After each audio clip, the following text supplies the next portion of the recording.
Today, I am here at Carmona Racetrack to test all units of Bajaj Philippines. Dahil nga, nilabas na po nila ngayon yung mga pinakabago nilang mga motorsiklo. At isa nga po rito ay ang Bajaj Pulsar N160. At ngayon, aalamin natin kung gaano nga ba kaganda ang motorsiklo na ito. Tara!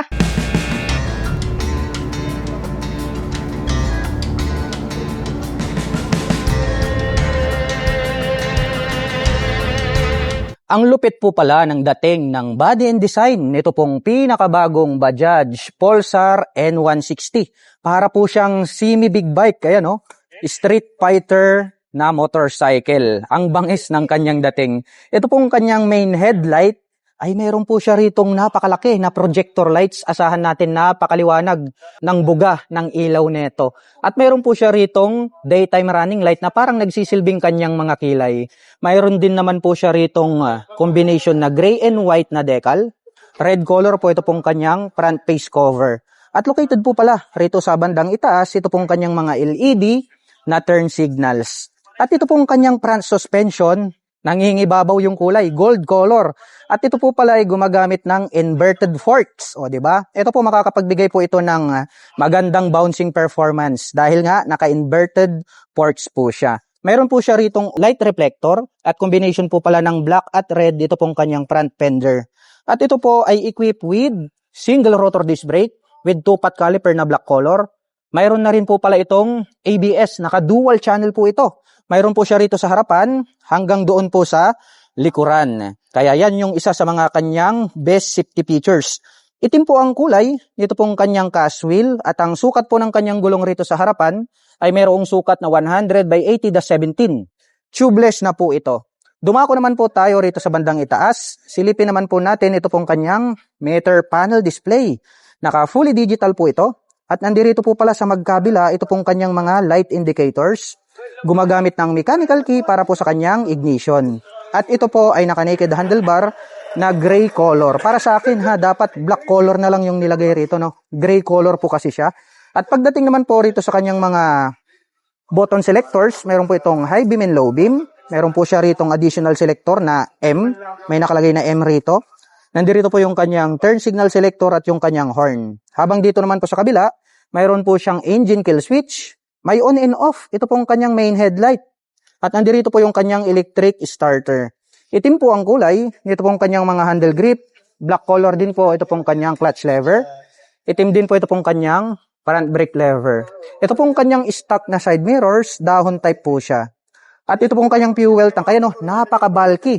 At ito po pala ay mayroong fuel tank capacity na 14 liters. At mayroon naman po itong fuel consumption na 45 km per liter.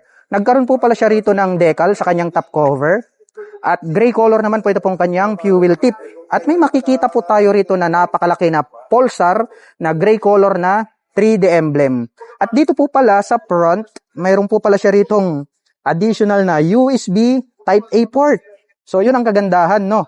Naked bike pero mayroon na po siyang USB port. Na kung saan, kapag kayo po ay naglo-long rides at malulobat na po yung inyong mga dalang action camera o di kaya mobile phones, gagamit na lamang po kayo ng USB cable ay makakapag-recharge na po kayo ng inyong mga dalang mobile phones at gadgets.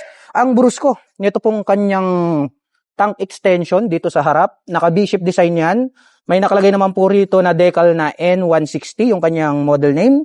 Mayroon po siyang honeycomb grill design dito sa gitna. Mayroon din po siya rito sa bandang ibaba. At ngayon naman po ay sasakyan natin ang pinakabagong Bajaj Pulsar N160 para maipakita ko po sa inyo kung gaano nga ba ito kataas. Ako po ay 5'6" in height. Ito na lang po yung inyong gawing reference dahil di ko pa masasabi sa inyo kung gaano kataas to kasi wala pa po siyang brochure. So wala po tayong maibibigay na details sa inyo regarding po sa kanyang seat height at ground clearance. So 5'6" in height po ako. Nakikita nyo naman, tiptoe tayo. Konting-konti lang naman. Pero halos maglapat naman yung ating mga paa. Kaya komportable po ito para po sa mga tulad ko na 5'6" in height. At kung akin naman pong tatansyahin ay kayang-kaya naman po itong mabot at i-maneuver na mga 5'4" and above. At ito pong kanyang upuan, malapad din po ito at malambot din po siya. Kaya komportable po itong sakyan. Medyo mas mataas ng bahagya. Ito pong ating back rider seat. May nakalagay naman po rito na naka-intact na Pulsar. At itim po ang kulay nito pong kanyang seat cover. Ito pong kanyang integrated na grab bar para po siyang sungay ng kambing, no? Ayan, no? Ang cute. Gray color naman po siya. At ito pong kanyang side profile. Red color po siya. May nakalagay naman po rito na decal na N160. Itong kanyang side cover, black color po siya, combination with gray. At may nakalagay naman po rito na honeycomb grill design. Glossy black po pala yung kulay nito pong kanyang engine cover. At meron na rin po pala itong pre-installed na maliit na crash guard. Pwede nyo na rin pong lagyan ito ng mini driving light. At ito po pala ay merong 5-speed manual transmission. Meron po pala siyang engine extension cover dito na naka V-shape design, combination with red tsaka black, no? Ang angas nung kanyang dating. Maporma po siyang tignan. Ito po ang ating mga pillion step para sa ating rider at back rider. Alloy po ito. At alloy din po itong kanyang mga braces. Tubular po ito pong kanyang side stand at center stand. Metal po ito pong kanyang swing arm. Meron po siya ritong chain protector, meron po siyang mudguard, at meron po tayo ritong tire hugger. Kompleto, no? Kaya pagdating ng rainy season, hindi talaga matatalsikan ng dumi yung other body parts nitong ating motorcycle. At ito po pala ay gumagamit ng monoshock para po rito sa kanyang rear suspension. Meron po siyang susian rito sa ibaba na kung saan ay mabubuksan naman po ito pong upper part nitong ating upuan. Dumako naman po tayo rito po sa kanyang brake light. Ayan, oh. Naka full LED po na parang hugis kidlat. Ito pong kanyang brake light. LED na po yan. LED na rin po ito pong kanyang mga naka-pop up na turn signals. Meron po itong plate light. May light reflector sa gitna. At ito pong kanyang rear fender, yung kanya pong nagsisilbing plate holder. At pagdating naman po sa kanyang rear braking system, ito po ay equipped with single rotor disc brake, with single pot caliper na black color. At uulitin ko lang po, equip po ito ng dual channel ABS. So mayroon po siya rito sa likuran, mayroon din po doon sa harapan. Itim po ang kulay nito pong kanyang cast wheel at ang sukat po ng kanyang gulong rito po sa likuran.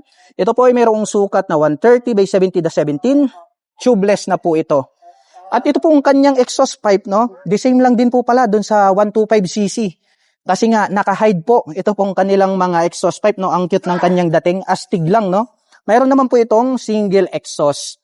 At ito pong kanyang foot brake ay alloy na rin po ito na gray color. At pag-usapan po natin ang kanyang engine specifications. Ito po ay mayroong 164.8 cubic centimeter engine displacement. Naka single cylinder, single overhead cam, 4-stroke with 2 valve. At ito po ay nakakapag-provide ng maximum power na 15.8 HP at 8,750 RPM. Habang nakakapagbigay naman po ito ng maximum torque na 14.7 Nm at 6,750 RPM.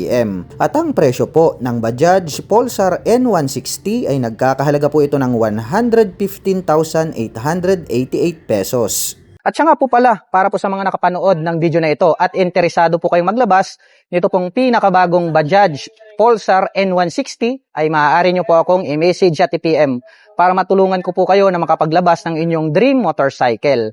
At kung naghahanap naman po kayo ng mga accessories gaya po ng crash guard, rear carrier, top box, side panners, motorcycle cover o di kaya helmet, at kung nagustuhan nyo din po ito pong aking suot na riding t-shirt, mayroon din pong mga riding jersey ito. Gawa po ito ng premium gears. Ilalagay ko na lang po yung link dyan po sa description box sa ibaba para hindi na po kayo mahirapang maghanap.